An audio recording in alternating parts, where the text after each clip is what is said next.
we have the joy and the opportunity to speak to Pastor Danielle Parish, and she is speaking to us from Spark Church, and she has a panel of folks gathered that will be able to speak to the realities that we're facing today with the Black Lives Matter moment and the calls for gospel justice and the calls for economic changes and new realities of how to help communities thrive. Pastor Danielle is at the forefront of this conversation with her congregation. They've been thinking about this, talking about it. They've been demonstrating and trying to help the church move forward. And so she's going to be moderating this session. I'm going to kick it over to her and enjoy. Well, thank you so much. As John mentioned, I'm Pastor Danielle, and I'm from Spark Church here in Palo Alto. And I first just want to kind of address the fact that I am a white girl. I am like one little bit top of the pile, and I want to acknowledge my privilege in this conversation, and that I don't want to center my voice in particular, which is why we're going to have a panelist of Sparkers continue to talk about gospel justice and racial justice in particular. But I also want to be able to share with you what I'm passionate about and what I've been just gifted to be part of in the Spark community as the pastor there. That we started the church about 7 years ago, and we're really grateful to be there and part of this incredible community pursuing what we call gospel justice. So obviously, we are in a season where our brother George Floyd's voice cried out and the world started to listen. This was by far not the first voice that has called out, nor the loudest one even right now, or the most important voice in our entire conversation. It was just the one that, whether it was because people were paying attention as a result of pandemic or what, finally somebody and the globe really started to pay attention. So since then, and since our brother George's death and murder, we have every Sunday at Spark been protesting as a result of leadership of our Sparkers all along the different intersections of El Camino in Palo Alto. Safe for COVID, silent protest, trying to witness to injustice and trying to put a call forth for justice in this world.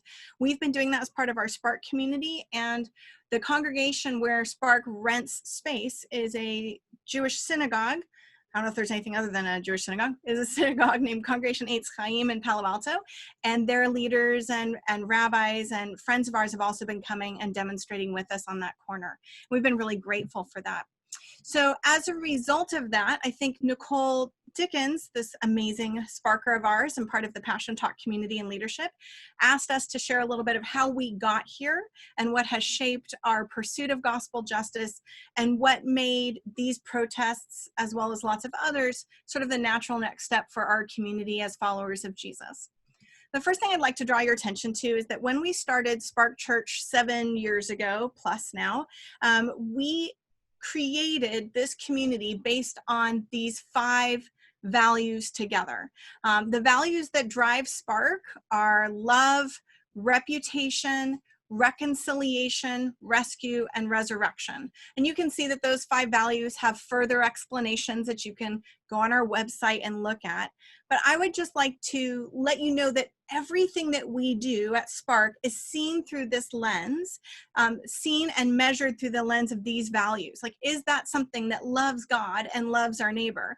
Is this action that we're taking going to push forward the reputation of God in our community, or will our behaviors detract from the reputation of God in our community? How do we see this as through the ministry of reconciliation that Christ has given us? How do we see this expressed as our participation in that ministry of reconciliation? And believing that we have a God of rescue who's rescued all of us out of our own personal Egypts and sin and death. How are we expressing that rescue into the world?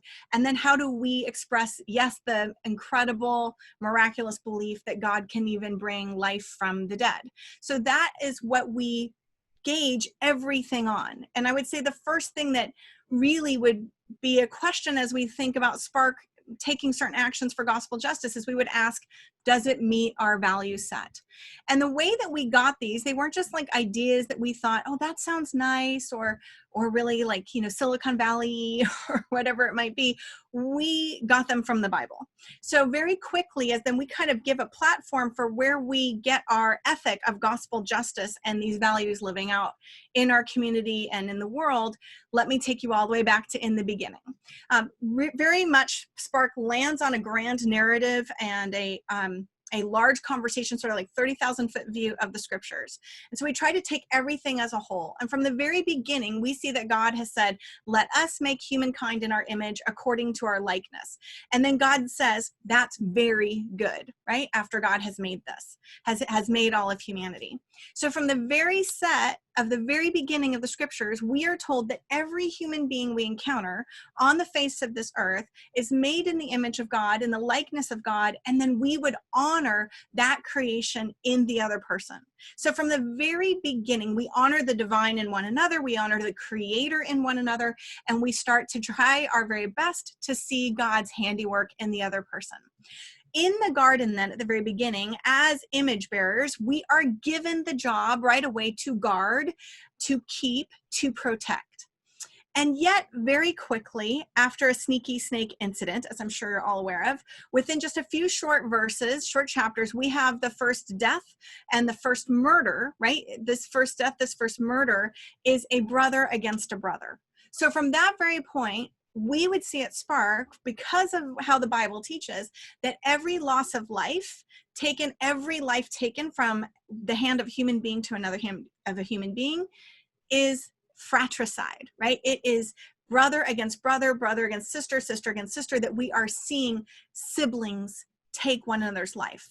From that point then, in our narrative, after the Abrahamic covenant and the blessing of all nations on earth will be blessed, but also the unique part that says that Abraham, your descendants, will be enslaved for 400 years, we jump forward to the book of Exodus, where God has heard the cries of his people. They don't even know to cry out God's name. They're just crying because of the suffering of slavery. And they cry out to God, and God pushes through and sets them free. So we see at the very beginning of our text, as that holistic move, that God is a God that does not condone slavery, that pushes through to see rescue in this world, and that would rescue and see justice come for his own people. And we would argue also for the Egyptians, who still needed themselves to be set free from this sin of slavery. From the point then of freedom, the Israelites are not just given freedom from slavery, but they are given freedom for a purpose. And the purpose is to join in a covenant. Really, it's set up sort of almost like a marriage covenant with God, to join in this beautiful covenant of Torah, of commands and instructions, where God then creates, yes, systems, societies, a people that will be a kingdom of priests that rule and reign as God is their king, and that God in this will give them these instructions to set up a place where the marginalized are centered. And we can show you thousands of verses where God is talking about his concern for the oppressed. Here's one in Deuteronomy chapter 10, verses 17 through 19. For the Lord your God is God of gods and Lord of lords, the great God, mighty and awesome, who is not partial and takes no bribe, and who executes justice for the orphan and the widow, and who loves the strangers, providing them food and clothing. You shall also love the stranger, for you were once strangers in the land of Egypt. Right away, God sets the narrative for the Israelites as, remember what it felt like, you yourselves, to be enslaved. Remember what it felt like to be a stranger, and make sure that you don't make anybody else feel that way. So oftentimes in academic literature, these little portions here of the orphan, the widow, and the stranger, this is often referred to as the Holy Trinity. Obviously not the Holy Trinity we speak of as Christians, but it is still these three together, orphans, widows, strangers, popping up over and over and over again in our biblical text. Deuteronomy proceeds forward. You must not distort justice. You must not show partiality in Deuteronomy 16. And this verse, justice, and only justice you shall pursue, so that you may live and occupy the land that the Lord your God is giving you. Right?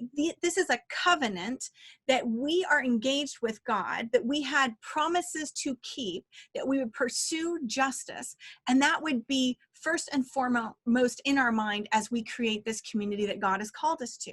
Now, at the foot of Mount Sinai, then, Israel says, yes, we want to do these things, and this is the world that we want to create, and we take on God's instructions, God's commands, to create a system and a society that is distinctly different than the ones that we have been part of, and actually quite unique in the entire ancient Near Eastern world. The book Created Equal by Joshua A. Berman sort of tracks through the uniqueness of these commands that God has given Israel. And he says, if there was one truth the ancients held to be self-evident, it was that all men were not created equal. If we maintain today that, in fact, they are endowed by their creator with certain inalienable rights, then it's because we have inherited, as part of our cultural heritage, notions of equality that were deeply entrenched in the ancient passages of the Pentateuch. From the very beginning, God has been creating a place, a community, a system that is just and that is concerned with centering those who are marginalized in the society and making sure that they have equal access to justice and to leadership. God looks on the heart, not on the outside. As our narrative then continues, and Sparkers take great pride in continuing to push through this study, we see the prophets calling out these same covenantal promises and agreements that they have made, that the Israelites have made with God. Isaiah at the very beginning, in Isaiah chapter 1, verses 11 and following, and this is just a little bit, says, what to me is the multitude of your sacrifices, says the Lord. I have had enough of burnt offerings, of rams, of fat-fed beasts. I do not delight in the blood of bulls or lambs of goats. Like, basically, I don't care about your worship. I don't care how nice your songs are. I don't care how good you feel when you sing them. I don't care how powerful it is. When you come appear before me, who asked this from your hand? Trample my courts no more. Bringing offerings is futile, and incense is an abomination to me. Even though you make prayers, I will not listen, because your hands are full of blood. Wash yourselves, make yourselves clean, remove the evil from before my eyes. Cease to do evil, learn to do good. And how do you do that? You seek justice. You rescue the oppressed. You defend the orphan, and you plead for the widow. This is what we are called to do. The prophets on and on, whether you're looking at Amos and justice flowing down like waters and righteousness like an ever-flowing stream, or grabbing the Micah 6:8 verse that we see on bumper stickers all around, do justice, love mercy, and walk humbly with your God.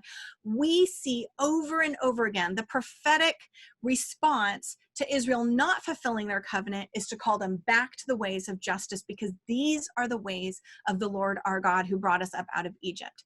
In fact, I would argue that the prophets are saying over and again that when we neglect our pursuit of justice, we are breaking the covenant and we abandon our prophetic role in the world.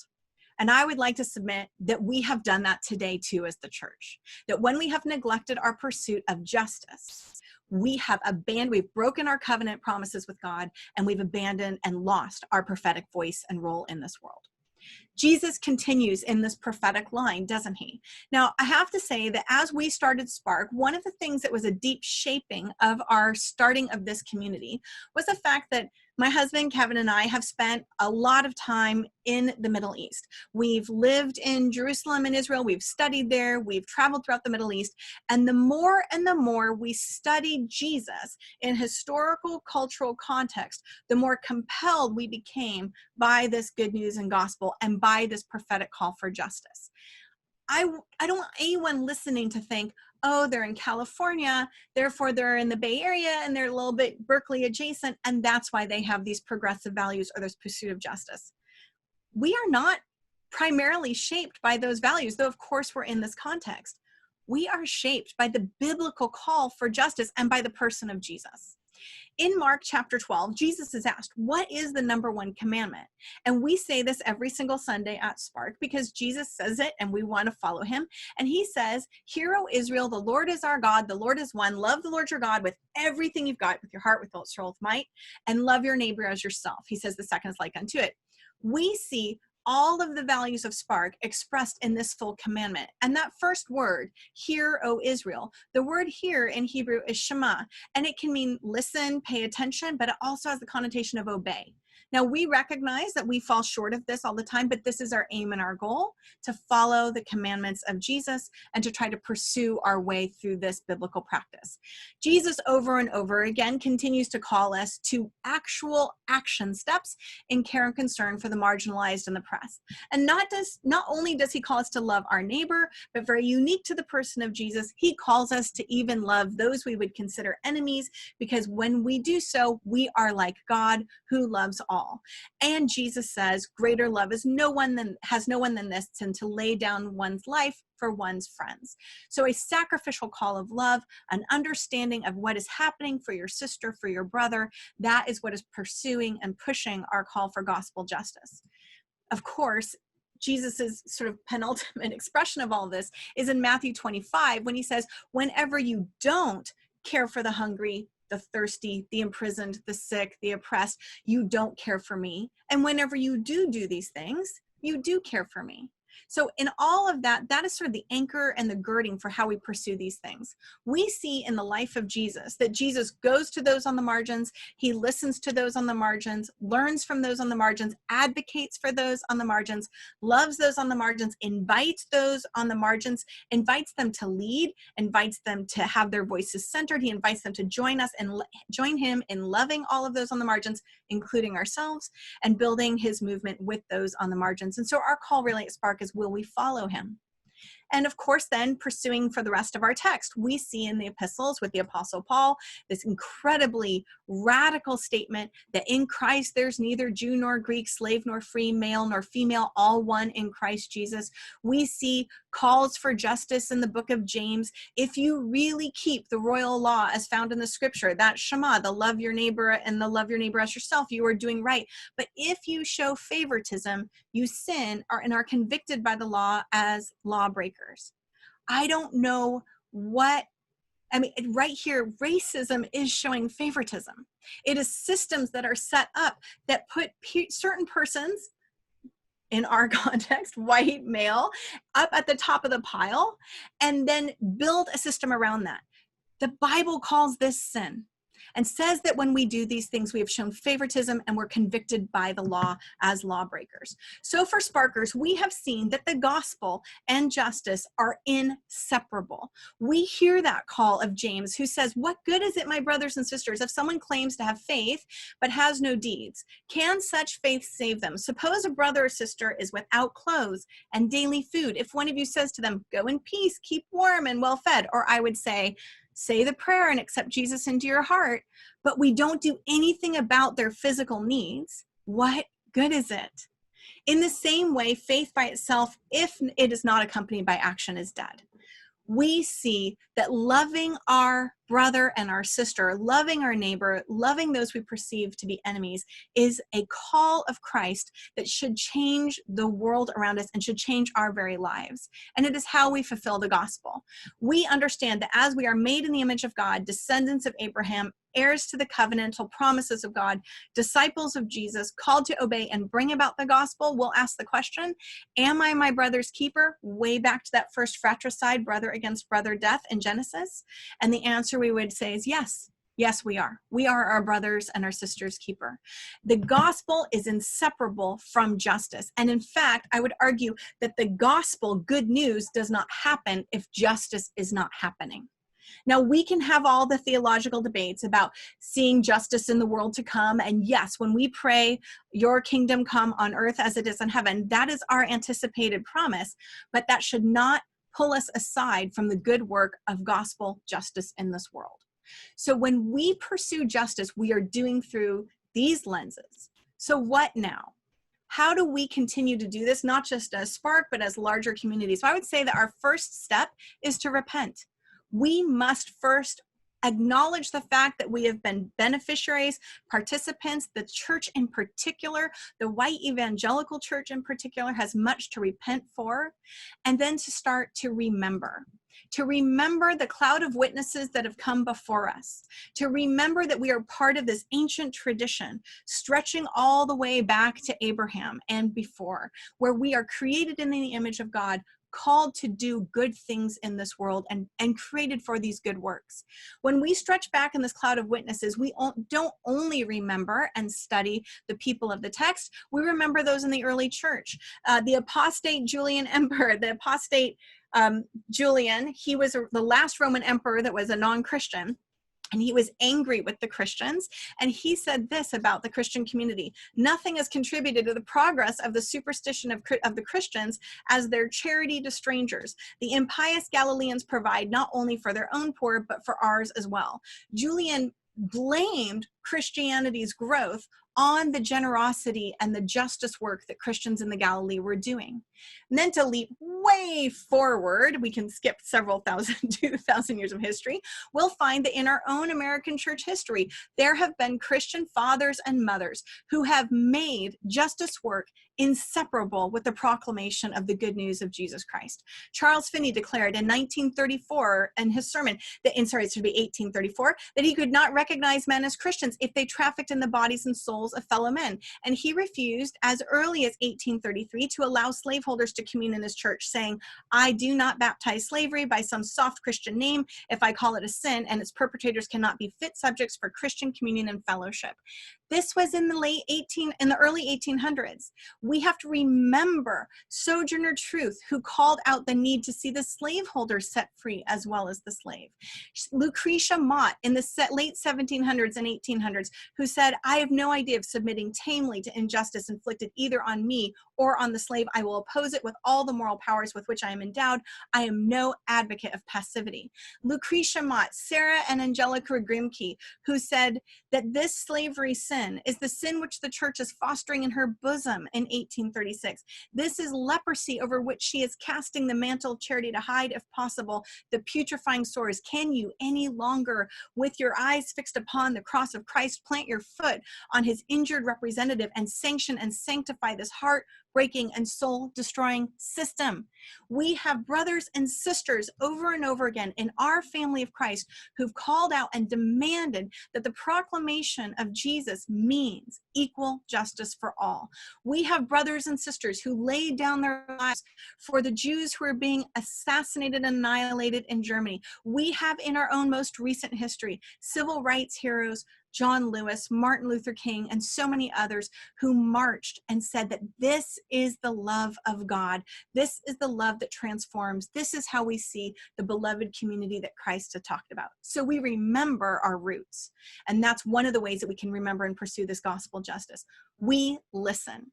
At Spark, we have done so much trying to listen, trying to study and understand, trying to hear different speakers coming on in. We have spent time with our Jewish brothers and sisters, our Muslim brothers and sisters, listening to how they have been harmed by people who've claimed the name of Jesus. And we've tried to see reconciliation work happen in these spaces. So as we've listened and learned and studied over and over and over again, whether it's on behalf of the refugee or those incarcerated in our systems here in the prison, school to prison pipeline, or whether it is listening to children at the border, we are listening and trying to learn, and then we call out injustice. Now, I grew up in a home where I was told not to discuss religion or politics with strangers, which was why I became a pastor and I was a poli-sci major in college. So I understand that when we talk about some of these things, for some of us, we hear politics. I want to let you know, I don't hear politics. I hear justice. I don't think this is a Democrat or Republican issue, and it is not my problem if a political party starts to grab one of these issues and try to make it partisan. I am called by the gospel and the commands of Jesus to pursue justice. This is a picture of my friend, Pastor Marcus, who will be on our panel in just a few moments, with his father, and I love this shirt. Justice ain't political, it's biblical, and then all of the Bible verses on the back. Maybe we all just need to start wearing this and reminding ourselves around. This is a fantastic tweet from Marcus Haley. Maybe some of you follow him on Twitter. He says, is this a social justice church? Is Spark a social justice church? To me, that's like saying, is this a book library or a food grocery store? We are a church. And because we follow Christ, we are called, among other things, to pursue justice. So that's what we try to do at Spark.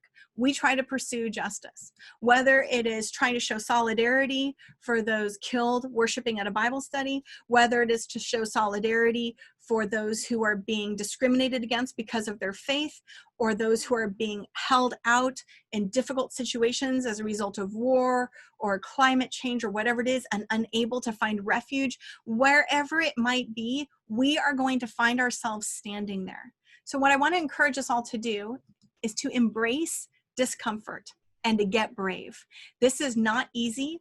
It is hard work, and we will at times make giant mistakes. We will want to cower in fear, but we want to call you to this good work because we believe it is the way of Jesus.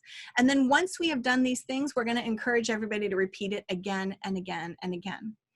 In Pirkei Avot, the saying of the fathers, an early rabbinic writing from the 2nd century CE, it says this: "You are not obligated to complete the work, but neither are you free to desist from it." You aren't obligated to solve all of the social ills or to solve every justice challenge that we have in our community, but you're not free to desist from it either. We are called to do these things because Jesus himself said, "If you love me, keep my commands." And we want to keep Jesus's commands. So that's what we do at Spark. We are striving, all of us, from myself and everyone else, to inspire people to live the way of Jesus, to see the world through this lens of magnificent love on display for us through the Father's love for the Son and through the Father's love for the world. So that is what we are trying to do. But I want to let you know that as we now are going to move in a few moments to question and response, this is not something I do on my own. This is not something I do because I think it's a good idea. It is something I do with a community of people. And so in a few moments, I'll introduce you to our panelists who are board members and pastors at Spark and who help us do all this good work. And we're going to be asking them a few questions as we go through that process. Like to ask the panelists to do. Hi, all. Hi, friends. I would like you guys to state your name, maybe what your role has been at Spark, and how you got started on your own journey of pursuing gospel justice, if it's something that's relatively new to you in regard with your practice of your faith, or how you've been pursuing, when did that start for you? How did it start for you? That would be my first question. So hi everyone, my name's Stacy Arevalo. I'm a founding member and a board member at Spark Church. I first got into this lifestyle of following Jesus and being oriented to gospel justice really my junior year of college. In the same quarter as I was learning about injustice in our public education system, I started going to church again. And it was impossible to talk about racial justice in my class at UCLA without also hearing God's response to that in sermons, even at the Southern Baptist church that I was attending at the time. It was impossible to not see how God and our text has an answer to all of the injustices that I was learning about in our public education system. And so that quarter, I rededicated my life to Christ, and I decided to become a high school teacher, making sure that students of color and students who have been marginalized have access to higher education. So for me, those things are so deeply intertwined that I can't imagine following Jesus without pursuing justice, specifically racial justice in our country.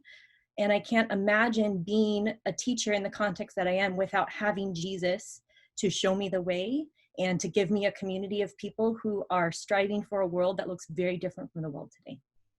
So I'm relatively new to justice, probably about 5 years old now. And in some respects, it's a little sad and it makes me feel a little ashamed because justice, as Danielle was saying, is just so critical. It is a part of Jesus's message. If you look in Luke 4, Jesus's first real sermon where there's content, he says he came to preach good news to the poor.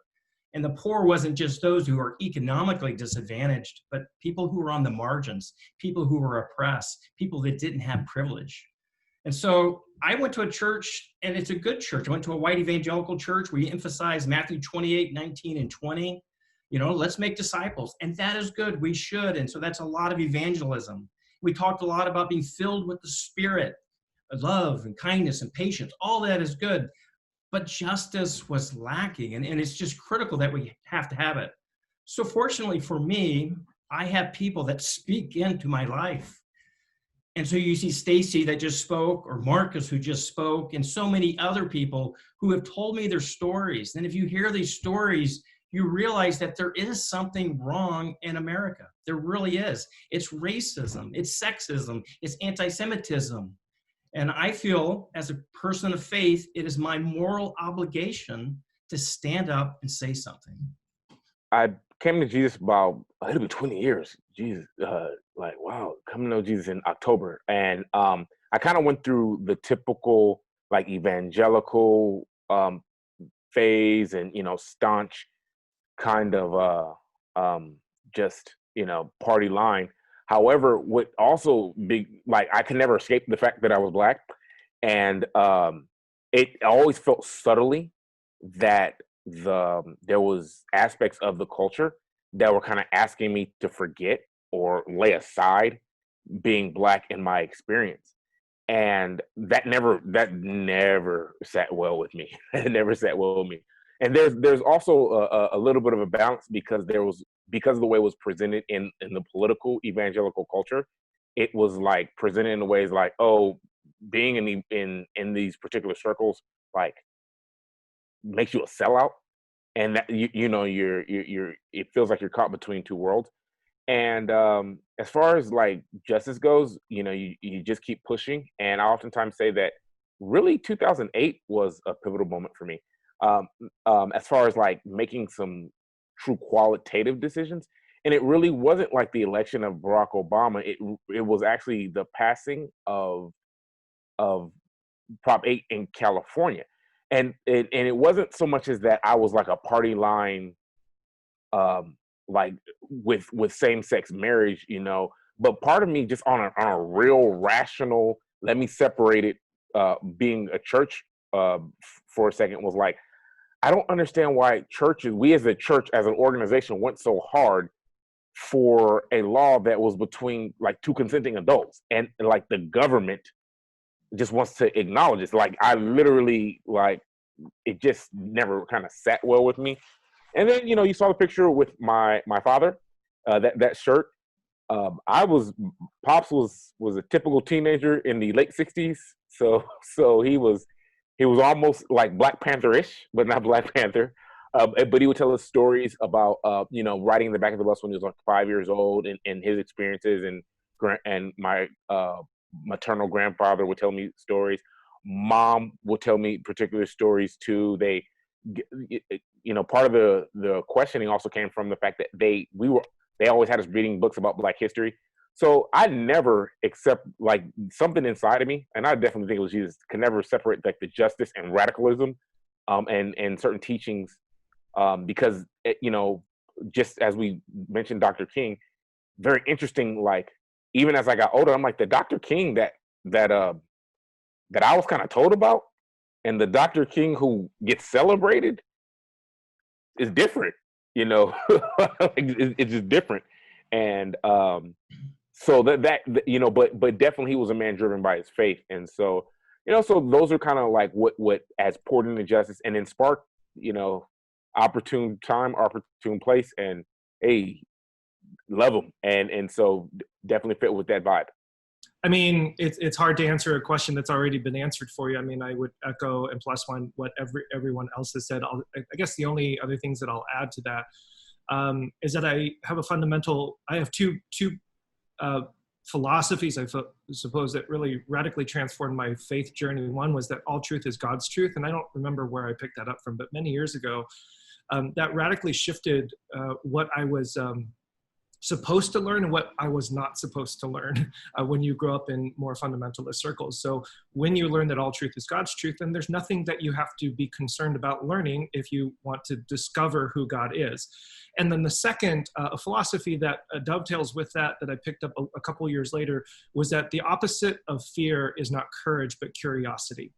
And so once you accept that philosophy, that if you are concerned that racial justice or Black Lives Matter, or any of these things, that phrases and words that people use, evokes within you a concern or a fear about what's going on in our socio-political context, the human tendency is to lean into protecting my emotional fear, like the thing that I'm concerned about. But if you recognize that the opposite of fear is not courage, and like now I just got to dig down stronger into the thing that I already believe, which is confirmation bias and all sorts of psychological pitfalls. Once you accept that curiosity is actually the answer, then it allows you the freedom to dig everywhere. And what I have found, I will speak for myself, but I think this is true for all of humanity, because that's just my general philosophy, is I think we're all pretty ignorant. And our objective should be to learn. Seek first to understand. And I think too often, most people, and especially Christians who know God, are very quick to seek to be understood first, without stopping to seek first to understand. What is Black Lives Matter? What is racial justice? Tell me what all of this is going, and then you start learning. And so that's what leads us to the reading, studying, listening, and then everything else that Pastor Danielle presented. And then of course, my co-panelists have already mentioned. So those will just be two additional pieces that would add to the conversation. Thank you, Pastor Kevin. Pamela? Okay, so panelists, while we're waiting for Pamela to join us with her audio, can I ask you a question? Is there a distinction, or how would you respond to the distinction between racial reconciliation and racial justice? And I think that those are two different framings, and maybe, I guess what I am wondering about how you live out what you might do on an individual level versus what you also understand us needing to do either on a systems level or with an organizational level at Spark, or those types of things. That makes sense. How do you guys try to toggle between reconciliation and justice, particularly around the idea of race?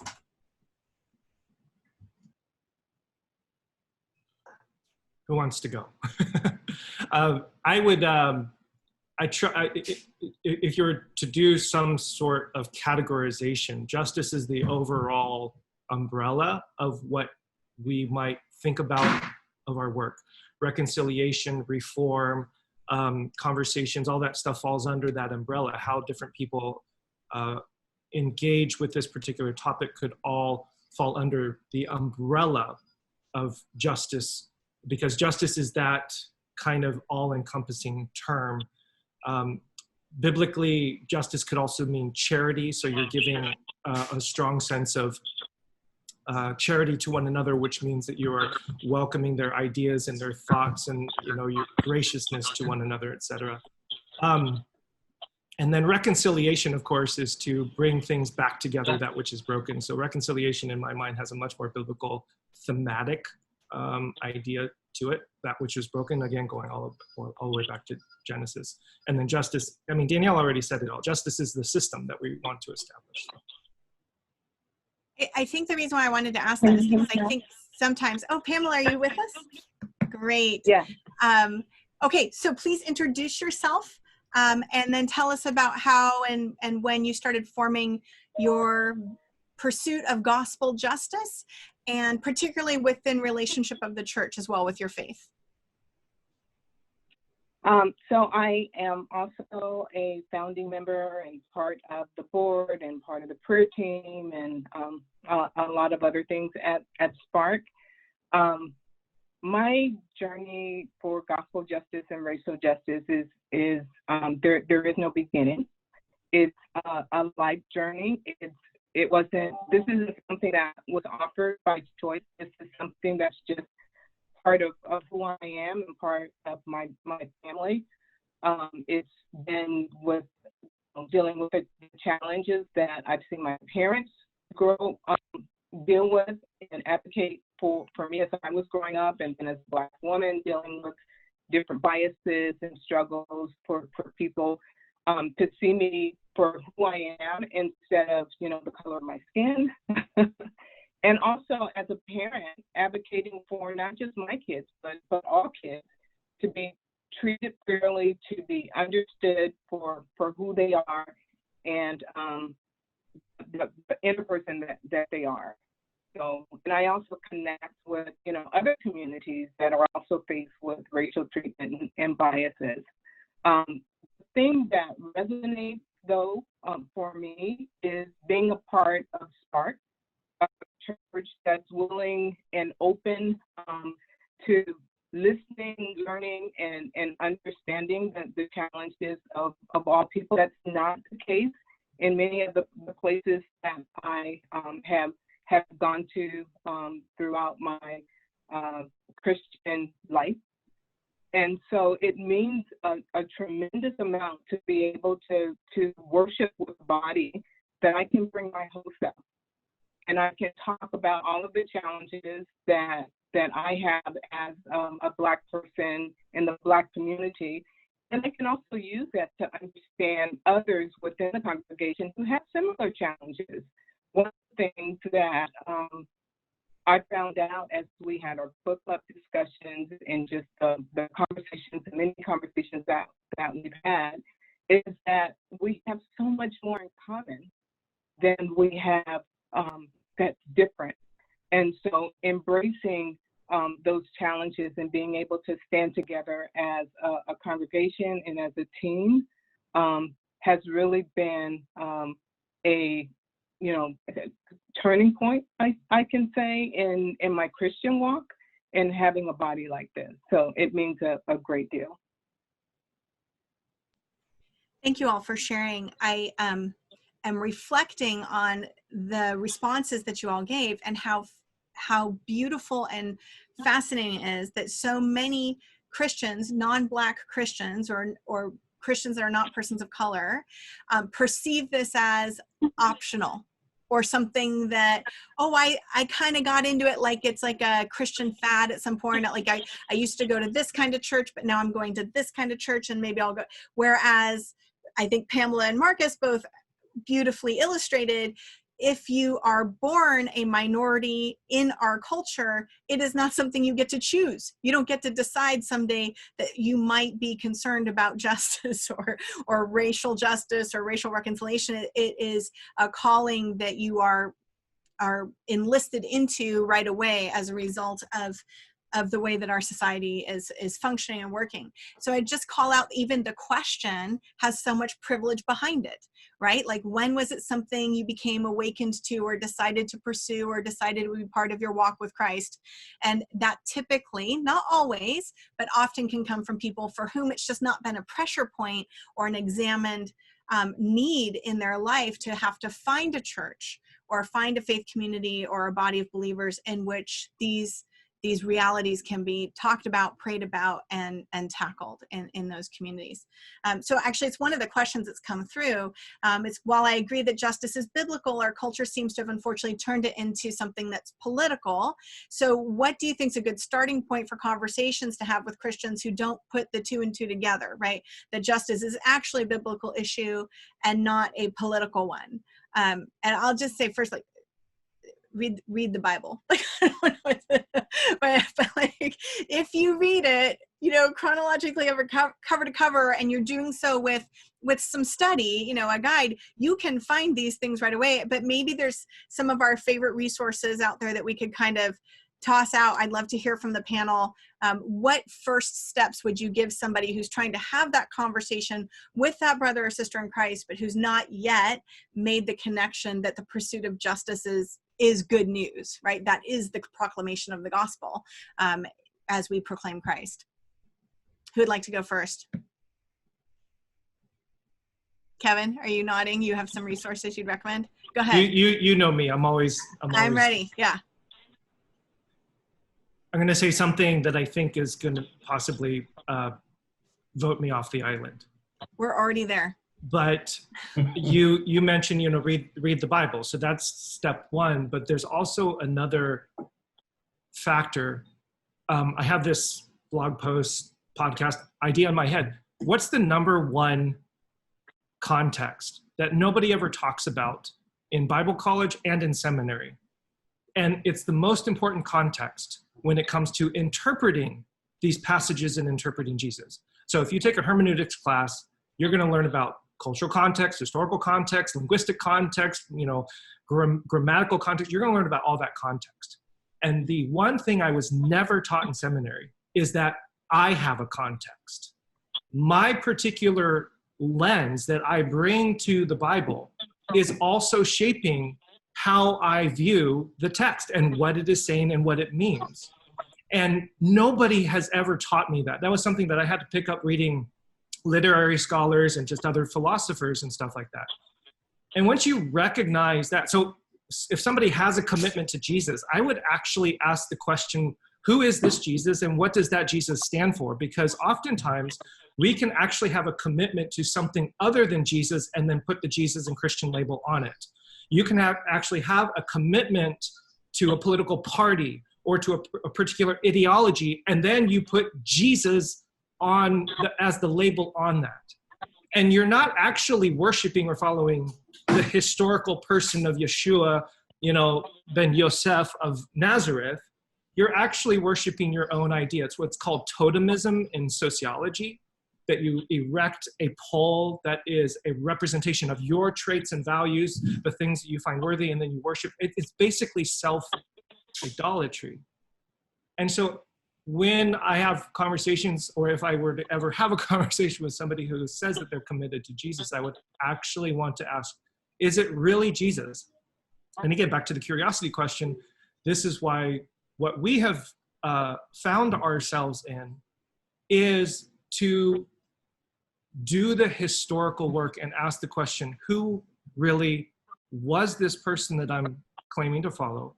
What was that context? And to recognize that even my context might color how I read. And so I have to do the work to make sure that I lay that down and ask the question, what did all of this mean to Jesus, to the early disciples, et cetera, et cetera. So there's obviously a lot more to that, but I'll offer that as... No, that's fantastic, because I do think so much of what has gotten the non-Black and members of Spark to the place where they are ready to recognize their own biases, their own participations in systems of privilege, and their own ways that they've read the text with these biases has been the historical cultural study. It's been going and hiking in Israel and trying to go, oh, well, that, how do these things work and function? It's been trying our very best to get back and hear it as the ancients heard it at that time. That has really opened people up. I would suggest, like, members who have not particularly experienced these systemic injustices, but has opened themselves up to a more contextual reading, historically contextual reading of Jesus's words, of Moses's words, and others. So appreciate that. Anyone else want to chime in on that? Like, what's a good starting point for the Christian that just says, I think this is political and not biblical? Yeah. I would encourage them that it's both. It is also political. And I think we're called to have an influence on a political realm. Pastor Kevin will often say that political, however, does not mean partisan. So the word political in our context often means Democrat or Republican, progressive, liberal, or conservative. And we're not talking about that binary, but we are hoping to impact the politics and the structures of our earth right now, on earth as it is in heaven. That's literally in the prayer that Jesus tells us to pray. And so I would want to encourage people to not be afraid of being political. I would encourage people that in the same ways that many churches and many people from pulpits preach that we should vote a certain way, that the church is already very political in this country, and that we have the opportunity to show other Christians and to show non-Christians that political can mean something very different than it has historically in the US. I also see it as just so essential to what we're called to do as Christians, that, like, we'll sing "My life is not my own," and we preach that our money is not our own. Our privilege is not our own. How can we spend our lives? How can we spend our money? How can we spend our privilege to help shape this upside down kingdom that Jesus paints for us so beautifully in the Gospels? Brittany Packnett-Cunningham, who's a Christian Black activist and educator, wrote a whole essay on spend your privilege. And to me, it was so Christian. And when I shared it with non-Christian friends, it was mind-boggling to them. They did not have that framework. And so I think that Christians have a very unique and very powerful value set already to do immense work in this field. I've had conversations all week as we're getting ready for the school year with my colleagues, most of whom are not Christian and don't come from that background. And some of the conversations around racial justice in our classrooms and our school are quite stilted because we don't share that same context necessarily of my life is not my own. I want to sacrifice for the greater good. And so I would like our church to see Christians standing up. I like our society to see the church standing up and really using these values, this worldview that Jesus has given us, that the text has given us, that God has given us, to apply that to our political context right now. That's beautiful. Thank you. Pamela, did you want to contribute? Yeah, I would add to that that there's a requirement to come with a willingness to release some of the ideas and some of the things that you hold to be true. Misinformation and not understanding the context in which something happens colors our views in a lot of ways. And when you step forward, you need to be able to release a lot of that. There's some decomposition required in order to rebuild and to really learn and to understand. So just as Stacy said, you know, there's oftentimes that you have to have conversations and dismiss some of the what you see as your privilege, and reach out to understand, to get a better understanding of things that you just don't know about. So Thank you. Thanks, Pamela. That's great. Yeah, go ahead, Tom. So what I would add is I think there's this continuum where we need to go from being aware to being an ally to being an advocate. And so if you talk about new people who are just kind of like beginning to ask these questions, and I do this all the time with my white friends, there's a real ignorance. There's a real disbelief that there actually is racism in America. They don't see it, and they're good people. They just don't see it.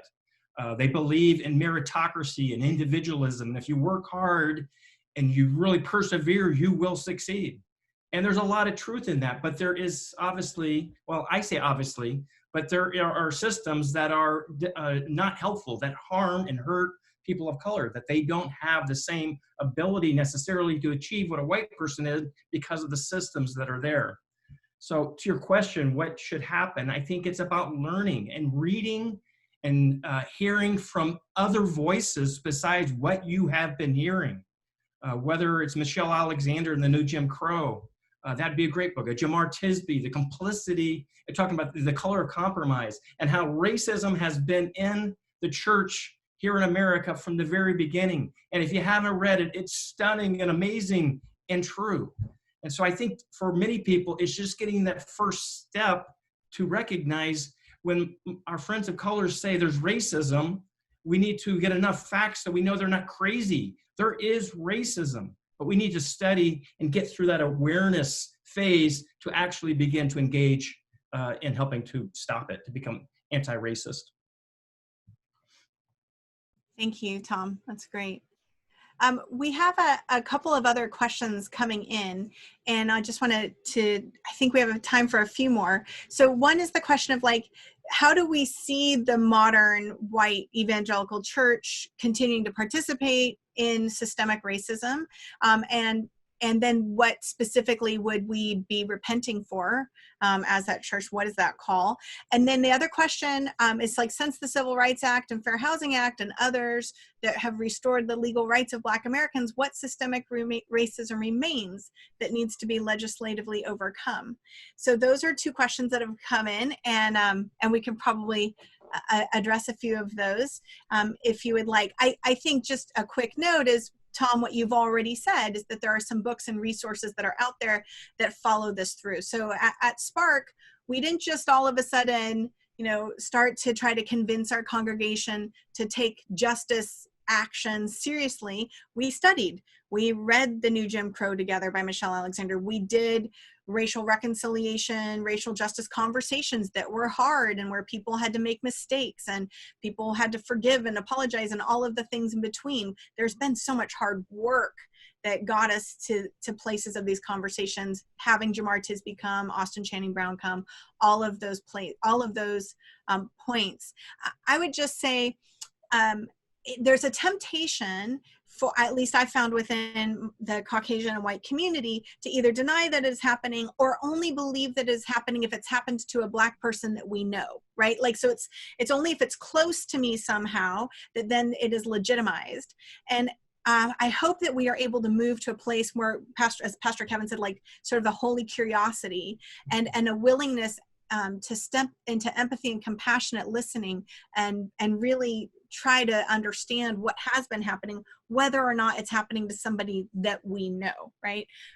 For those of us who've had the experience and privilege and joy of being part of a more diverse community, we've been able to see systemic racism, microaggressions, macroaggressions up close and personal to the people we love, to the people we're married to the people that are our children.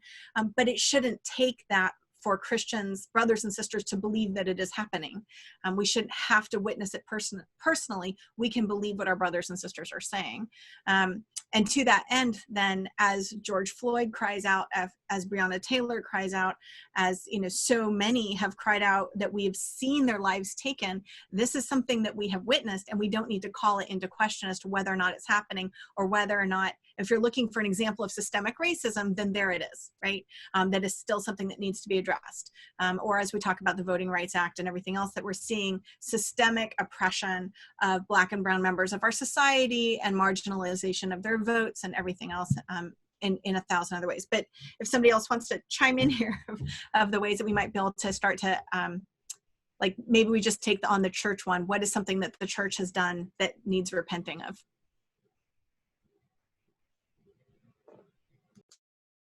There's been so much happening in our world, and there's so many churches that I have gone to that have said nothing. They've been silent as people of color have died.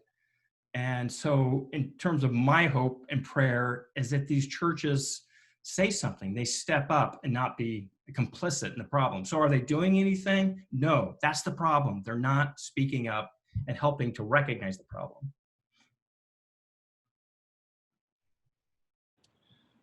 I would add to that, Tom, that understanding that this is a long-term thing. This is not a quick fix. It's not something that you can add to your FY20 or FY21 plan and check a box.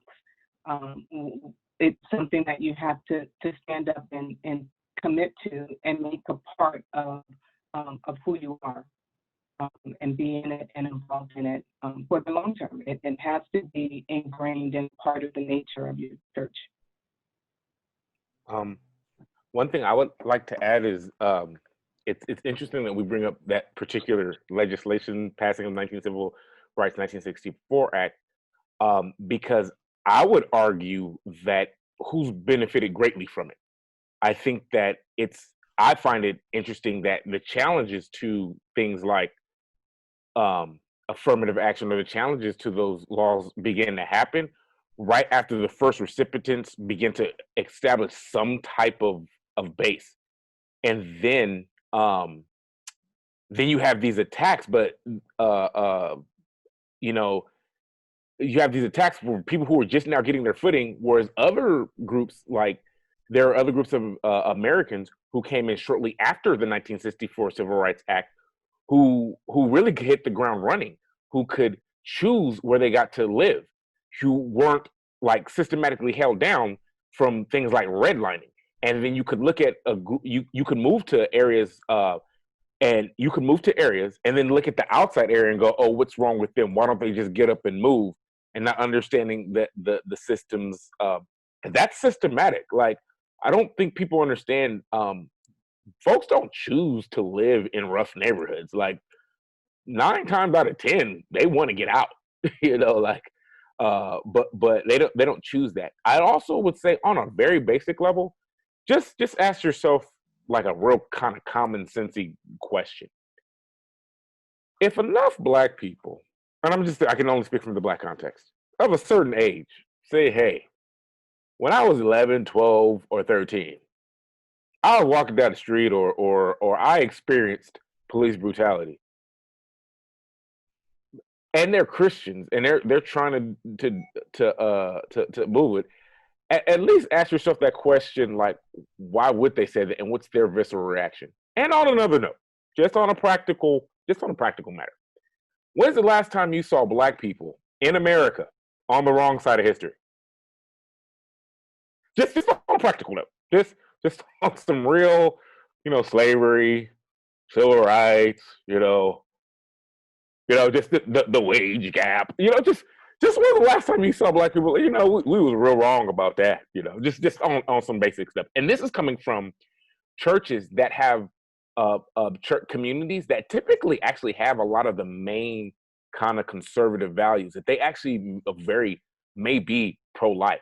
Actually, many are, you know, conservative when it comes to the traditional stances of marriage. And yet there's a flexibility to engage in the humanity of your brother and sister. So if you have people who can view, kind of agree with you on some of the basic moral points, and you stop at, hey, you don't want to be beat up by the police. You don't want to be dehumanized. Like, even within the context of American evangelicalism, like, let's think about it. Black people really just started getting access to mainstream evangelical seminaries like 40, 50 years ago. The Christian high school movement, like, that didn't start because Christians in 1945 or 1930 were like, hey, let's start a Christian education. Brown versus Board of Education was passed, and Christian private schools took off. Think about that. I mean, just let's check our history for a minute. Like, Brown versus Board of Education. Hey, let's have black people go to their neighborhood schools and integrate. Oh, we want Christian private schools now? What? You know, so examine your history. If, you know, when we say that, and we look at how these systems have been set in place, unfortunately, by church, by our culture. Thank you, Pastor Marcus. That's great. Go ahead, Stacy. Yeah, I would like to encourage any people in the white evangelical tradition who are not sure whether systemic racism exists or if the church plays any role in it to follow the greatest command, which is to love God and love your neighbor. And then if you say, well, all my neighbors are white, that proves the point. Why are all of your neighbors white? Because of systemic racism. If you live in a white suburb, that's because of systemic racism. If your life is not proximate to people of color, to Black people, to people who are lower income than you or poor even, or refugees or asylum seekers or recent immigrants, it's because of systemic racism and structural economic inequality that you are not living life with the full breadth of the people who actually live in this country. And so I would encourage you to examine some of your life decisions and the way that privilege has allowed you to build this life for yourself where you're very separated from people, so that when you love your neighbor, you're loving people who look and believe very similarly to you. Thank you. I think there's one question, it's directed to Stacy, I think because of your beautiful job, but I think it's for everyone too. How do we help the next generation, right, and Gen X and beyond, who are losing interest in church with a little c even, because of their passions for justice in particular are not found and supported by the church overall? Like, how do we try to continue to help that generation coming in? And I think then I'm going to dovetail that with another question I have for all of you, which is that I would like to ask you, all of you, we've all been participating for some time, not just only the last 10, 11 weeks, but for several years in various protests for social justice or change or issues of oppression, whether it was refugees or DACA recipients or the Muslim travel ban and children at the border and Black Lives Matter. When we have participated in those protests, you as individuals or us as Spark, as a corporation, as the church, what happens for you spiritually when you protest, or when you see your Christian brothers and sisters protesting alongside of you? How does that impact you as an individual? And then, and I would argue, at least in part, I think that's one of the things that that has helped Spark shine a light in our community and helped find people who are also passionate about justice and about the things that are of God's heart. They've found us because they've seen us out there over and over and over again every weekend at that corner. So that's been one of the ways I think that we've attracted people who are like-minded and trying to pursue God's heart for justice. But so the question is, like, how do you find ourselves attracting and connecting with the generation to come when they don't see justice on display in the church? And then what happens for you spiritually when you protest or when you see your brothers and sisters protesting alongside you?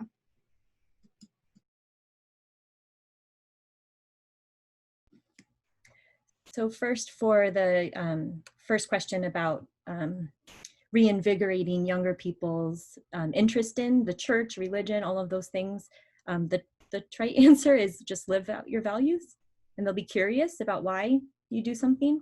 My students know that every Sunday this summer, I've stood out on El Camino with people from my church and some of my coworkers who are very much not Christian, but who were interested. And they know that that's just something that I do every Sunday. And they go, your church does that? And they ask a lot of questions.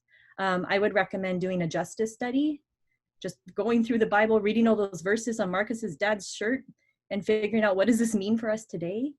And also a little plug that on social media, there are some extremely brilliant and engaging Black Christians who are all over the place, making classes, tweeting out prayers. That has honestly been like my morning devotional sometimes, is looking up some of these prayers and meditations that Black Christians have been posting that really speak to this intersection of racial justice and gospel justice. And I'd just like to add, your point there is that sometimes, I think part of what I've heard you say is that sometimes we perceive the monolith of the church as to not having been very involved in justice, when historically, this is why I spent so much time in the talk, historically we have ancestors who've been fighting for justice, for abolition of slavery, for equal rights for women, for all of that, for 3,000 years. It's part of our biblical text, and it's part of our continuation as we've studied through. So sometimes we perceive that there is silence in the church because we're not listening to other voices than our own, right? But when we start to center Black leaders, persons of color within the church, and whether it's through Twitter or Facebook or social media, or through the books that Spark has studied, definitely shout out to go on Spark's Gospel Justice page and go to the racial justice hashtag, and you will see all of Pastor Kevin's notes on the books made available for everybody and all of those studies. So I think sometimes it's simply that we've not looked for it, but it is there, and it's part of our faith tradition. It's not a new thing. It's not a progressive moment. I think oftentimes of our brothers and sisters of 200 years ago who were fighting this good fight, saying what still sounds radical today, and thinking, how have they not gained more progress in 200 years? We still have so much more to go, particularly within the church. So somebody else want to jump in with the question from previous? One of the ways I would just like to answer that question, along with Stacy, is that I think that young people also like this authenticity. I can say that, they genuinely, they know when you're kind of like about it. And, recently at a job I started at a school as a mental health counseling role, the staff it's really weird being the older person on staff at 40, you're like 41, 42. You're like, wait, how did this occur? But watching, there are younger, like people who are just 10 years younger or 12 years younger that are fired up, and they're hungry. So for them, when they, I don't know, I've told them, oh yeah, my church, we on El Camino every weekend, and maybe there were some kids that when I was youth pastoring they're around that same age, were those kids. So they're like, oh wait, churches do this. So I think actually inviting them into the process, because in my observation, I think that this narrative of Jesus only caring about, or the evangelical, the loud voice, because I can't say it's all the evangelical church, this loud voice only stopping at abortion and like sexual expression. Well, to me, it's a limited gospel, because then that it shuts it down. So I think that don't be afraid to holler at them about it, because I think that they are more open than you think, but they also need that, that realness, which is, hey, I care about this, or just be like, I don't know how to engage with this. So like learn from younger people as well, in my observation. And I was going to say, and just to follow up to answer that question, protesting with Spark is really, as far as it's transformative, because you really do, you're out there And you know, I had a really unfortunate incident last week where it was racism, like to the worst kind. I was like, oh, like we're experiencing this. But it's interesting to be able to draw on, like, oh, this is something that like Jesus like really experiences. Is blessed are you, you know, like when you're persecuted on behalf of me and we're pursuing righteousness. So there are times when the teaching comes alive, and so that's really unique in that sense. So I definitely feel connected because we are also connected with a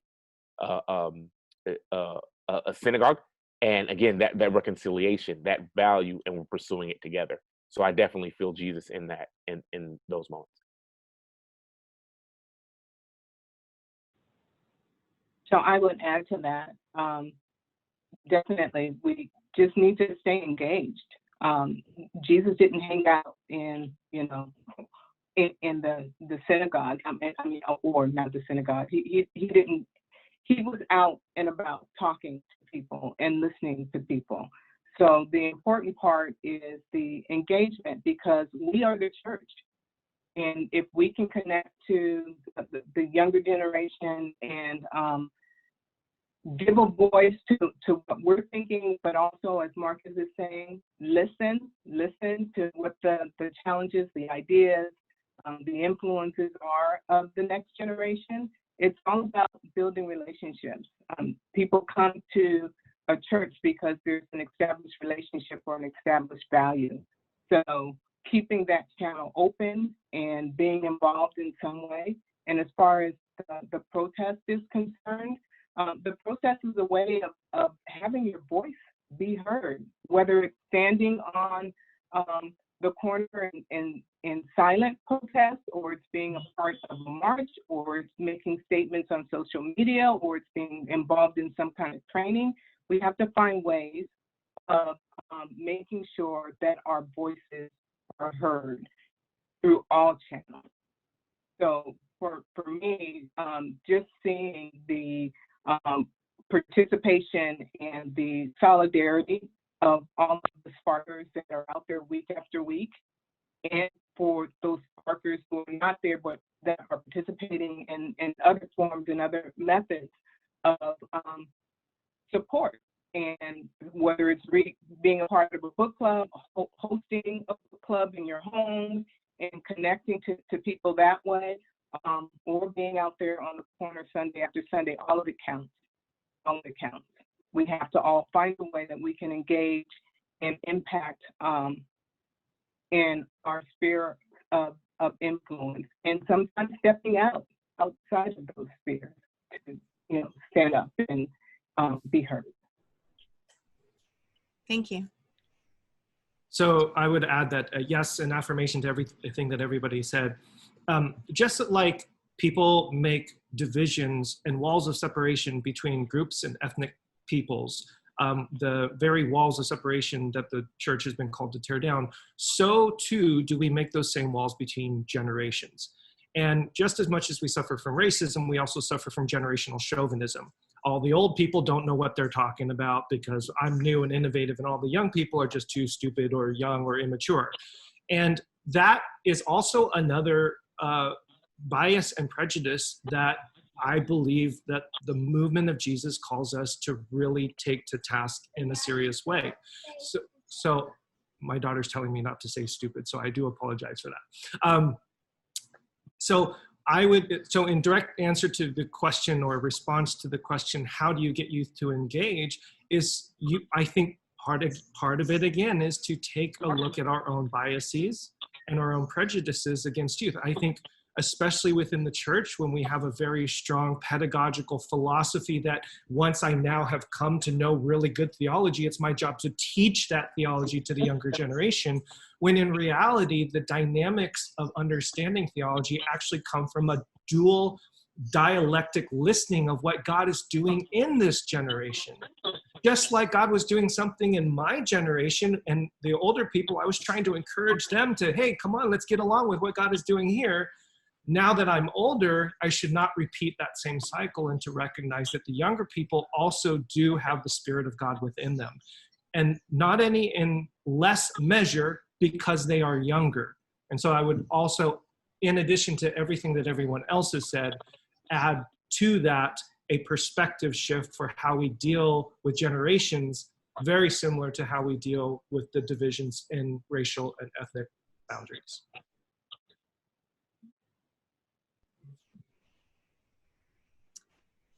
What I would add is that I have such great hope for the young generation. I know the older generation, and I know how our minds are pretty fixed and we don't want to change. And when I see what young people do and what they care about and how they are energized to make change, it excites me. It really does. And as Kevin was saying, everybody's made in the image of God. Right now, we're in a period of this pandemic, and we really can't do church inside a building. So when we go to things like protests and we're wearing our masks, in many respects, we're doing church together, which is really exciting because we're doing God's work. We're bringing good news to the poor. We're bringing good news to the oppressed. I think that is attractive to young people. And maybe for those of us who's older, and I'll include myself in that category, maybe we need to change our styles a little bit because the younger people are already doing church and maybe we just need to join them and help them learn more. Just a thought. Yeah, I would capitalize on that. What you were saying and what Stacy's original response was, when you live this way, I don't think we've understood the word discipleship in the appropriate way. We think of discipleship as a class that you take, or we think of discipleship as an activity that, okay, now I'm discipling. But Stacy and Tom, you're saying the same thing. I've nailed it. Discipleship isn't any of those things. Discipleship is how you live in relationship with other people. That's, and as pithy and as trite, as cliche as it is, not trite, but pithy and cliche, it is caught more than it is taught. As you live and as you behave. And what we're doing, what I love about the protests that I see you guys doing, is that there are all the children out there as well. This is normal. This is what we do. This is what it means to be a follower of Jesus. You don't have to teach that to them. Just you live that way and they absorb it and understand it. I think, the beginning of the Isaiah verse that we talked about, that I talked about at the very beginning of all of this, it's that justice is worship, right? When you articulate and live out a pursuit of justice, you are demonstrating your worship for God. And God is not interested in our prayers or our songs or offerings until we have lived out justice as worship. And Abraham Joshua Heschel talked about when he marched with Martin Luther King Jr., that he prayed with his feet.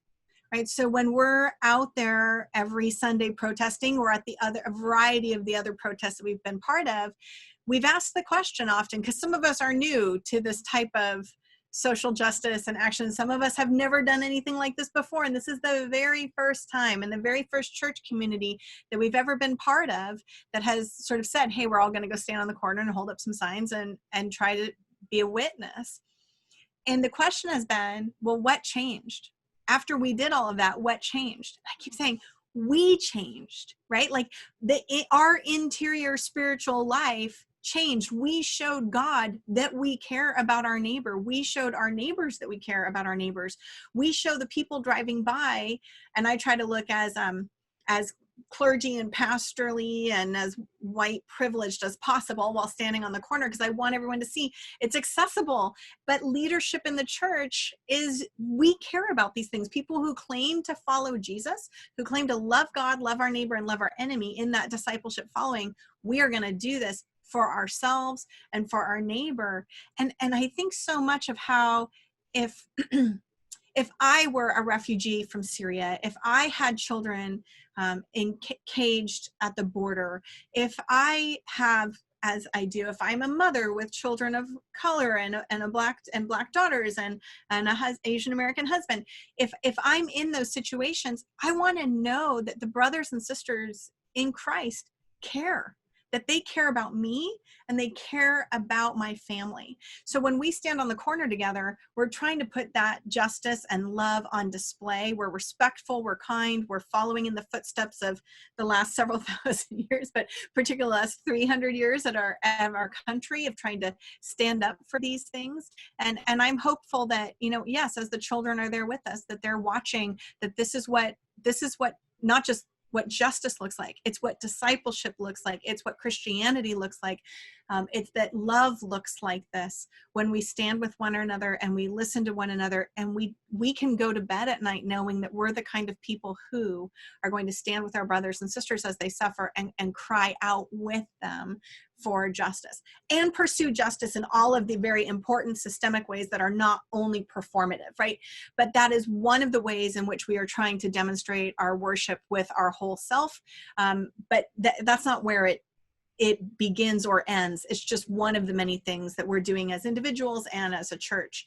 I think the other thing that has happened for us, we've been really grateful for, is that there have been people who have felt disenfranchised by the church, not included, either persons of color or just persons of conviction. And they are looking for a faith community, a Jesus-centered, inspiring people in the way of Jesus community where they can express themselves in this way. So to see us do that lets them know that we're here and we've found one another, and that's been a good gift. Not everybody loves it. That's okay too. We feel called to do this for right now. Could I just note, as far as speaking to younger people, that, shortly after George Floyd's death, it was kind of like a national movement. Everyone, kind of like it was huge. It captured the nation's attention. So I think what speaks to like the church still saying we're going to do this after there's been like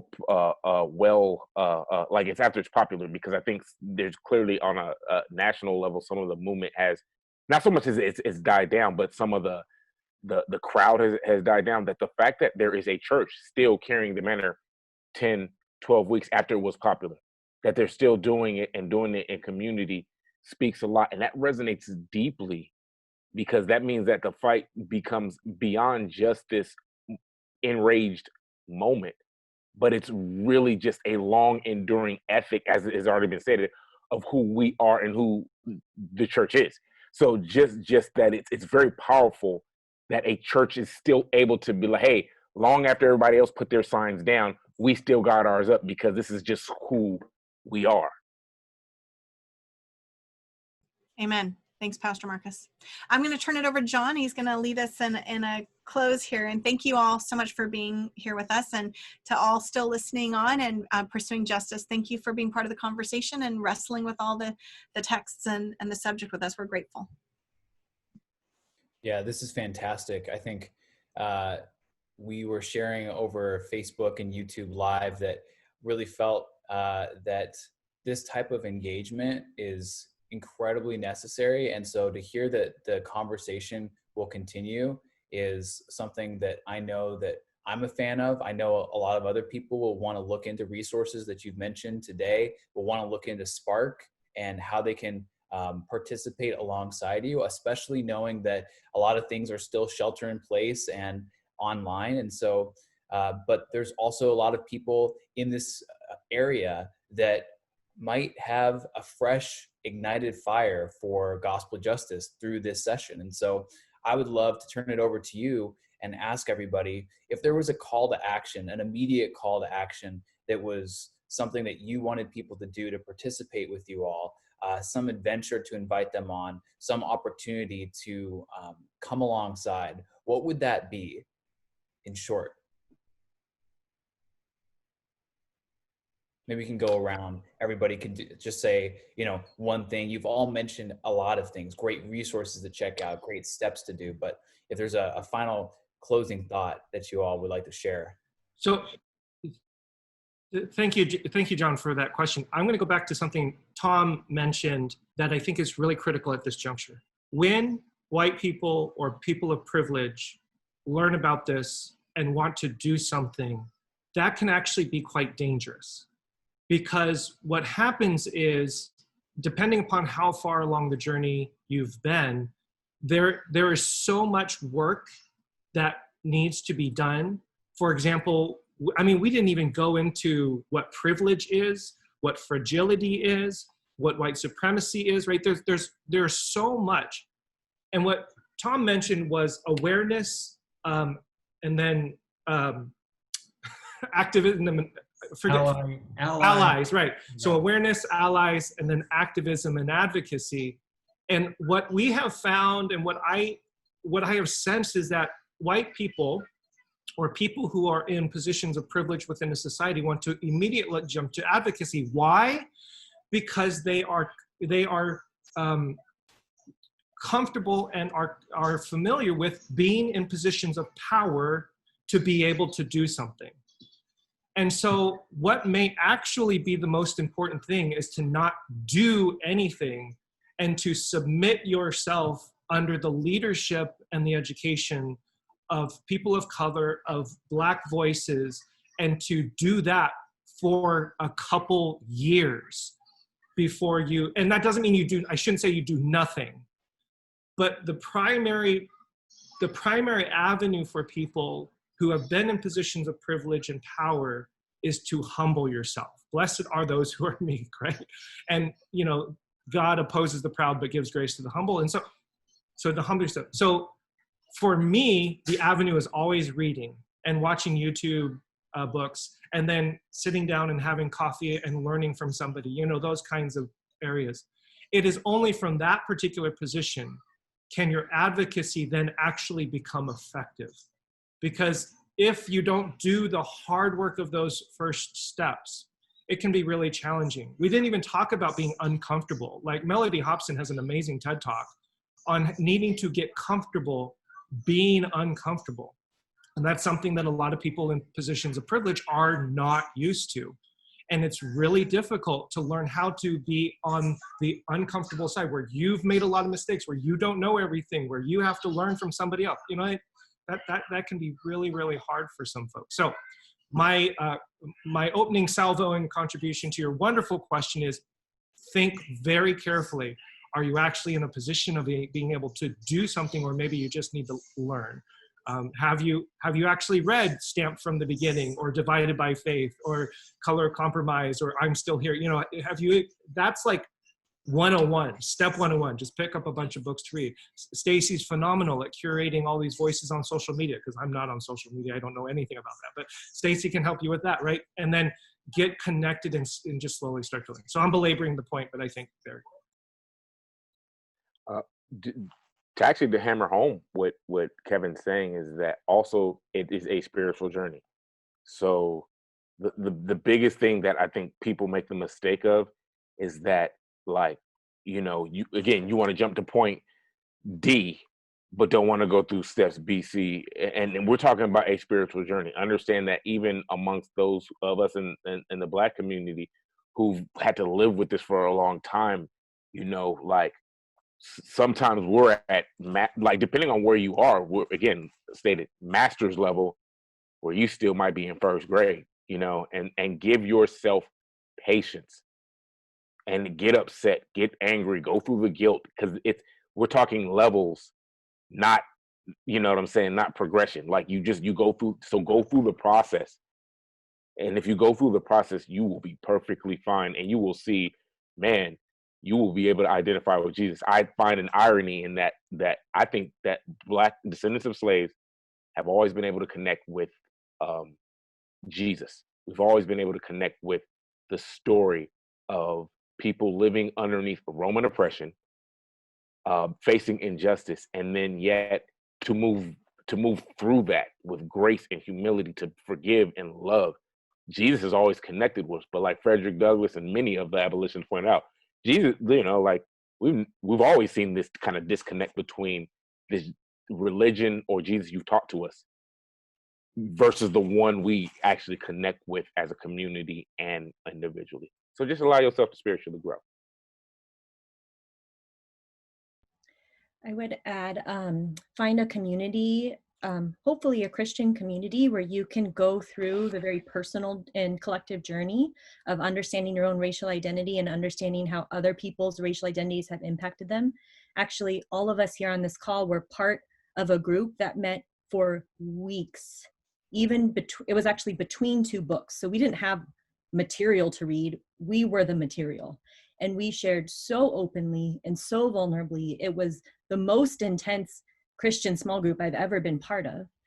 But now when we are standing out there on El Camino, I know Marcus sees me and Pamela sees me, and they know what I'm about. They know what I've confessed to in my life. They know the ways that I'm trying to relinquish power. They know the ways that I understand my own biracial identity.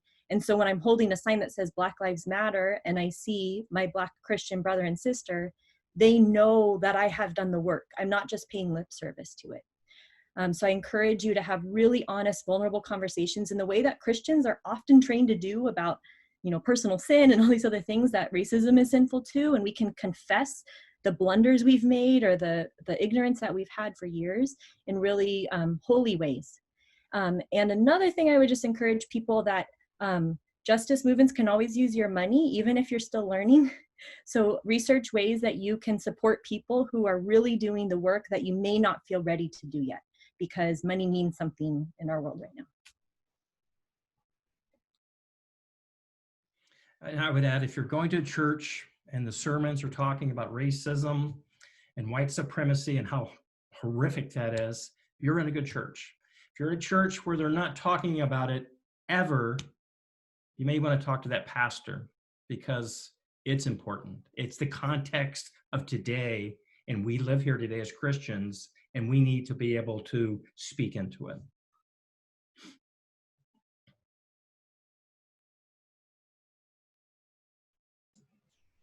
Pamela, I wanted to give you the opportunity to contribute any next steps that you might recommend for people starting the journey, if you'd like.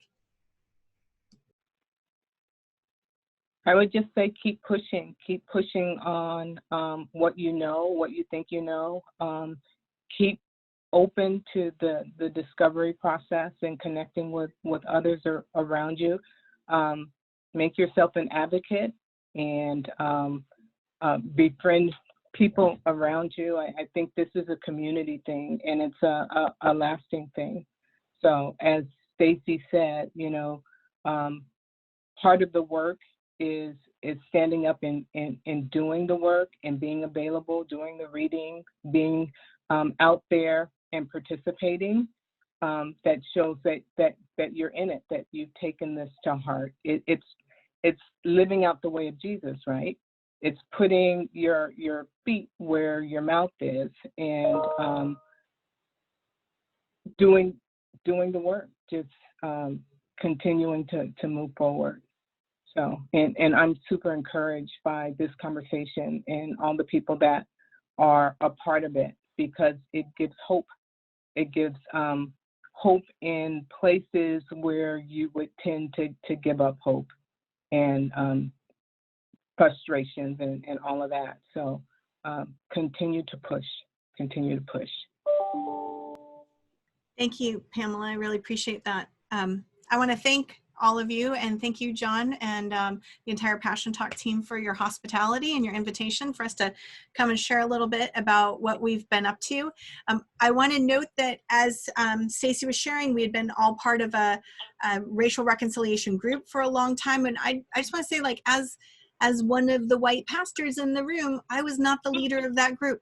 And it was important that I was not the leader of that group, nor was Pastor Kevin the leader of the group. The group met in our home, but we did not lead the group. And so if you are Caucasian and you are the pastor and the leader of your church, I want to encourage you to center voices other than yourself and to try to find places. And that's not to say go start to enlist any person of color in your community and force them to lead it. But the way that you can center other people is there are, as Stacey has mentioned, lots of authors, and this is what they do for a living. You can hire them, you can pay them a good fee. They can come in and lead their book club for you, their group for you, or it's already available for you online. And so you can center other voices without having to either go broke if you don't have those financial resources. There's ways to do it just free online. Dr. Kendi's constantly leading book clubs, within the communities and all around the U.S. And I think you can find those other resources, but also start to just sit back and listen and spend a long time listening. As Pastor Kevin said, there can be a lot of damage if the first thing we do is jump on in and flex all of our pastoral leadership muscles that we're accustomed to flexing. We need to sit and wait and listen. Pastor Marcus, thank you for reminding us that this is a spiritual journey. Racism is a sin. The Bible calls it out. The Bible tries to give us systemic responses to it, right? We need to confess of that sin and then try to do that work where we have places that we need to do the work ourselves, and then places where we've contributed or benefited from those systems of privilege, and then try to start to do the hard work of seeing justice come in those places. So for all of that, I want to thank you guys for being partners for the gospel, for the good news of Jesus Christ in our church and in our community at large. Thank you for continuing to teach me, lead me, and help all of us grow at Spark. And thank you again, John, for your time in the platform this afternoon. And God bless everyone who's listening as we pursue the way of Jesus. Amen. And thank you, Pastor Danielle. It's a true just gift to have you with us.